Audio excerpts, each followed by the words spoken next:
Olá, pessoal. Eu sou o Vinícius, professor de pediatria, e obrigado pela audiência, obrigado por estar aqui. Hoje, pelo Ped Papers, a gente também é editor do Ped Papers, eu e Cadu, a gente vai falar de icterícia, mas dessa vez é a icterícia hemolítica, não é isso, Cadu? Exatamente. Essa primeira parte a gente vai dividir em duas partes, porque é um pouco mais extenso do que o habitual. Sim. Então aqui a primeira parte é sobre icterícia hemolítica. Perfeito.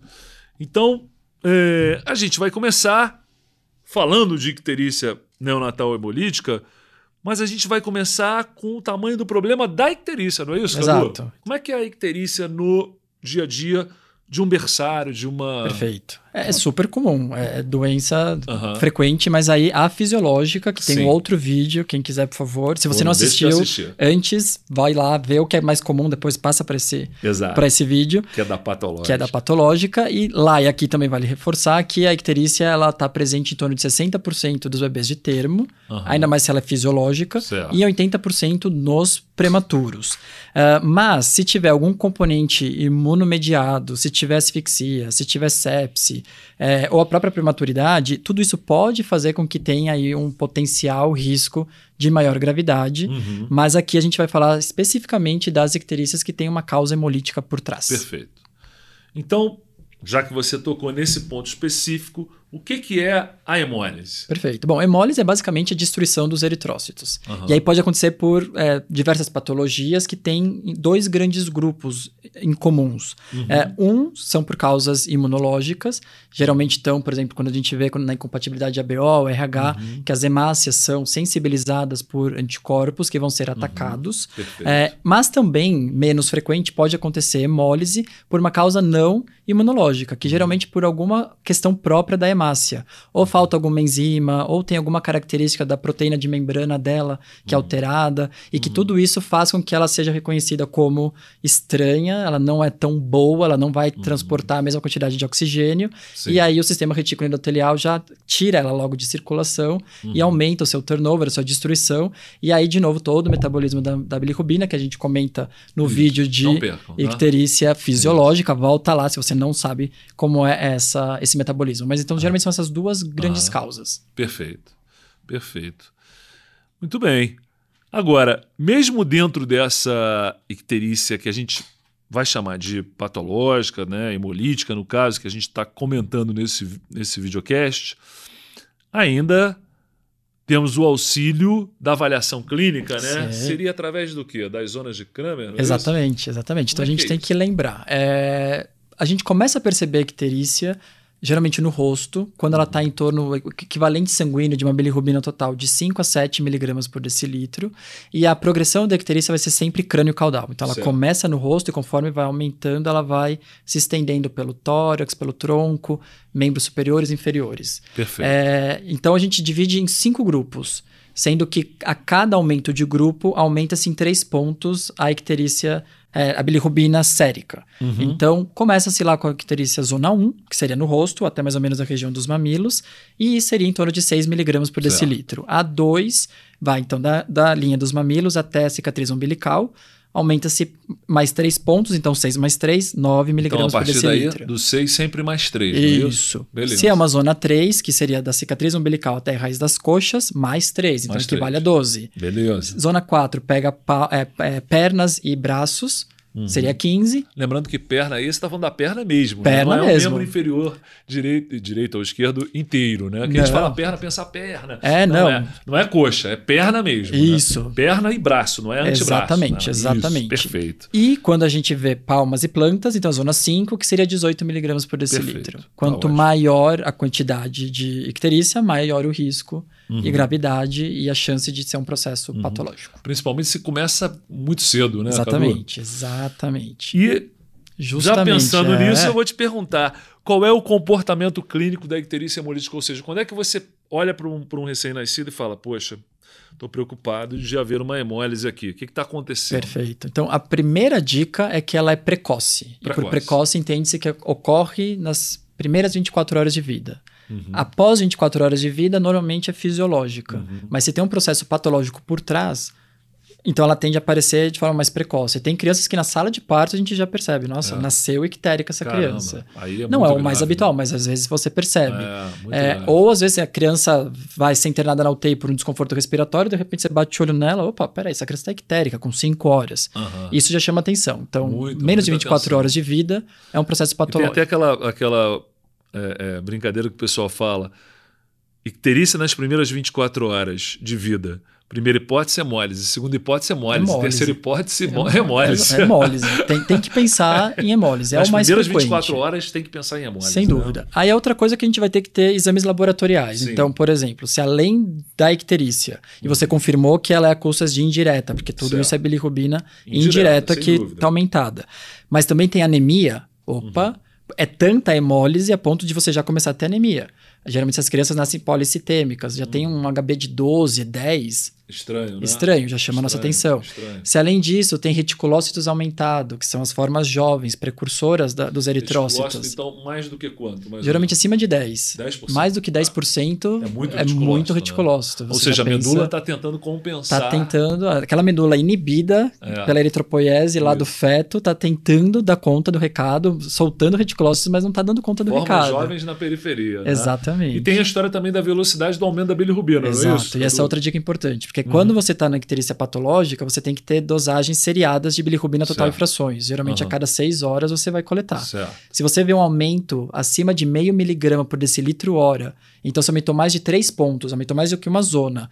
Lembrando que na fototerapia as zonas clínicas já não são mais confiáveis, só a sérica. Se aumenta mais do que 0,5 miligrama por decilitro hora, ou em 6 horas aumenta mais do que 3 miligramas por decilitro, é uma velocidade de hemólise patológica, tá um processo hemolítico imenso, e aí você vai entender se só a fototerapia está dando conta do recado, ou se mais para frente você vai ter que fazer alguma outra conduta que seja pertinente. E, sem dúvida nenhuma, toda vez que eu estou pensando, né, na icterícia, eu preciso de outros exames para definir se ela é de fato hemolítica ou não. E quais são esses exames assim a mais que você precisaria para avaliar a icterícia que você está pensando que é hemolítica, né? Exatamente. Então, bom, se teve esse comportamento clínico de ter, principalmente ser perceptível com menos de 24 horas de vida, a primeira coisa é ter tipagem sanguínea da mãe e do bebê. Os cenários de incompatibilidade materno-fetais que poderia ter um componente imunológico seria a mãe é tipo de sangue O, e que ela produz anticorpos contra o sangue A e o sangue B, e ela tem um filho que é A ou B, e esses anticorpos inevitavelmente vão ser passados pela placenta e podem eventualmente fazer com que tenha hemólise já do feto, mas não é tão comum. Isso é mais frequente quando a mãe é RH negativo.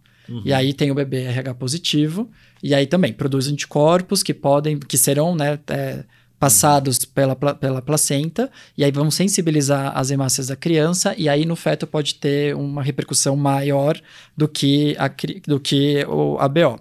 Um detalhe, uma pegadinha, é que o seguinte cenário também pode acontecer. A mãe é RH negativo, a criança é RH negativo, mas tem o famoso defraco.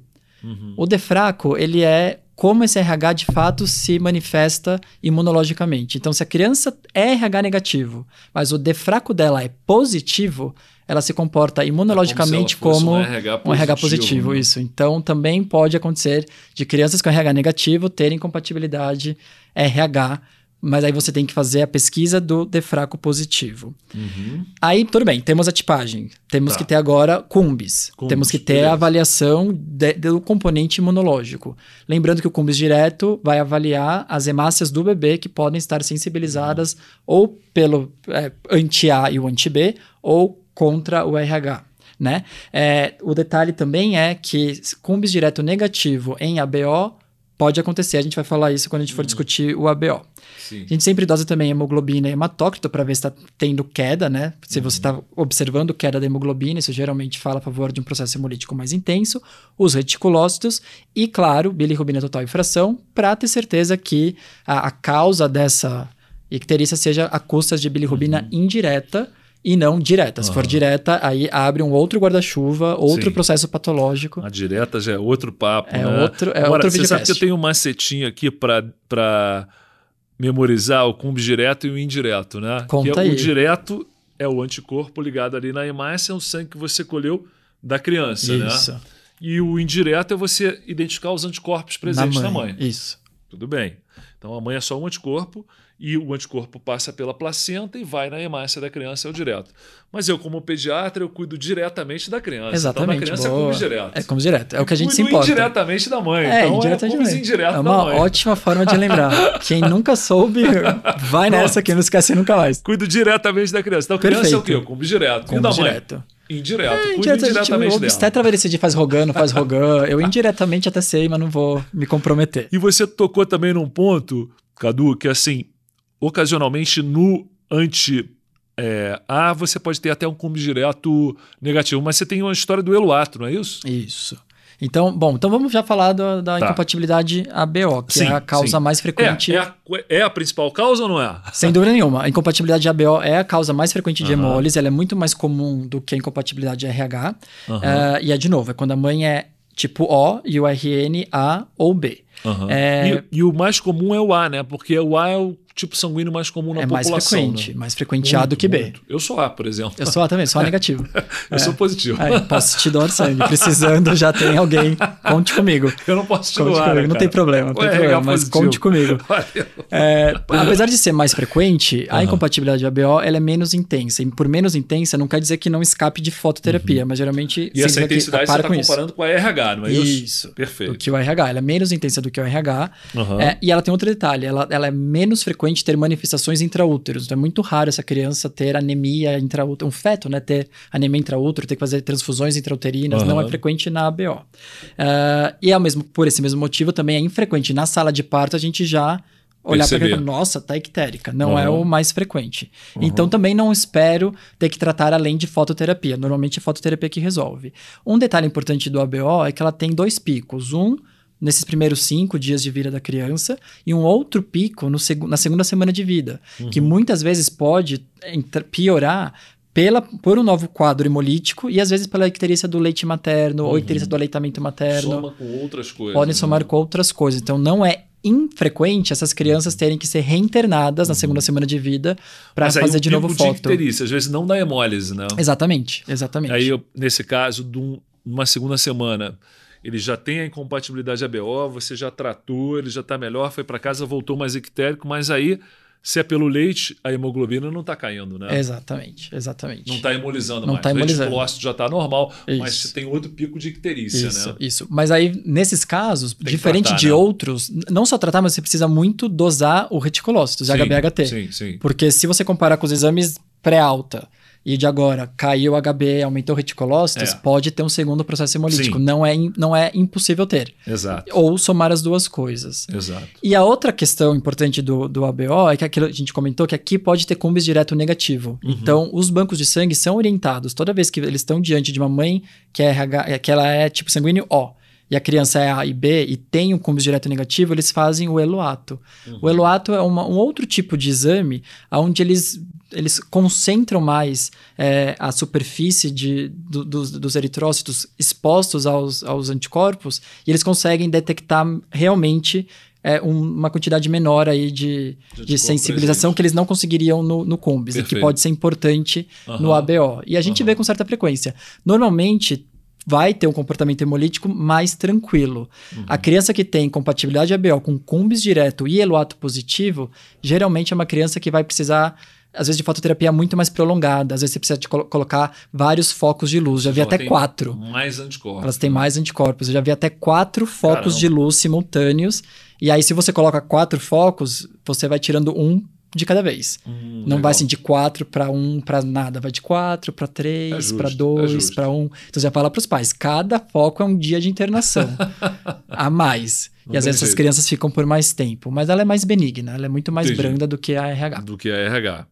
E aí, por falar na RH, o que a gente deve saber, o que devemos saber da icterícia hemolítica pela incompatibilidade RH? Perfeito. Bom, então, primeira coisa é que ela é menos frequente do que a icterícia por incompatibilidade ABO. Isso segue uma regra da medicina, né? As doenças mais graves são mais raras. Exato. Né? E que bom. Senão não estaríamos aqui. Não estaríamos aqui. A espécie não sobreviveria. Exatamente.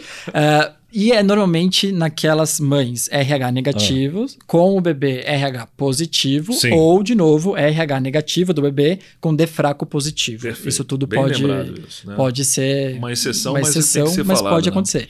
De novo, aqui ela é mais intensa, não é infrequente ter manifestações intraútero. Às vezes são crianças que evoluíram o feto com hidropsia fetal, que precisam receber transfusões intrauterinas. E se chegou a esse ponto, o quadro é ainda mais grave. E a gente já pode, muitas vezes, perceber que está ictérica ao nascimento. Ou você ainda não percebe, mas se você tem esses indícios de RH e transfusão intraútero, é obrigatório coletar exames do cordão umbilical na sala de parto. Perfeito. Porque dependendo, você já vai indicar exsanguíneo transfusão naquele momento. Você nem vai esperar. E no próximo vídeo, a segunda parte, a gente vai falar de exsanguíneo transfusão. Eu vou falar os critérios para indicar, mas a gente precisa lembrar que pode ter manifestações naquele momento. Então, é comum já ter icterícia na sala de parto, pode ter anemia, pode ter hepatosplenomegalia. São crianças também que têm maior risco de hipoglicemia, porque tem uma hiperplasia das células pancreáticas por conta da hidropsia. Então, é importante nessas crianças dosar glicemia, que elas podem, de fato, evoluir. E o outro detalhe é que aqui o cúmbis direto sempre vai ser positivo. Na incompatibilidade de RH não existe, como na incompatibilidade de ABO, que poderia ter a possibilidade de ter o quadro hemolítico sem o cúmbis direto. Aqui o cúmbis direto é positivo. E, assim, é um quadro terrível, né? Quando acontece, né? É ruim, né? A gente fica muito preocupado, né? Além do tempo da internação, da morbidade, até da mortalidade, tem o risco da impregnação do sistema nervoso central, né? E tudo mais. Haveria alguma forma, para a gente finalizar, para a gente tentar evitar essa incompatibilidade RH, Cadu? Se a mãe for secundigesta ou teve algum abortamento e ela tomou o Rogan na gestação, antes de ficar grávida desse bebê, é o que dá para fazer para evitar. Dá para fazer, né? Mas fora isso... Ou seja, aquela história de você tentar fazer o Rogan, né? Que é o anti-RH, para bloquear essas células e a mãe não ser sensibilizada. Exatamente. Então, na verdade, dá para prevenir antes para que numa próxima gravidez nada aconteça. Né? Por isso a importância do pré-natal bem feito. Com né? certeza. E atenção com tudo isso. Sem dúvida nenhuma. Muito bom, Cadu. E a gente tem um próximo vídeo também que o pessoal não vai deixar de assistir, que é o quê? A icterícia hemolítica. É a parte 2, a gente vai falar o resto aqui. Tem mais informação adiante. Aguardo vocês lá. Valeu, pessoal.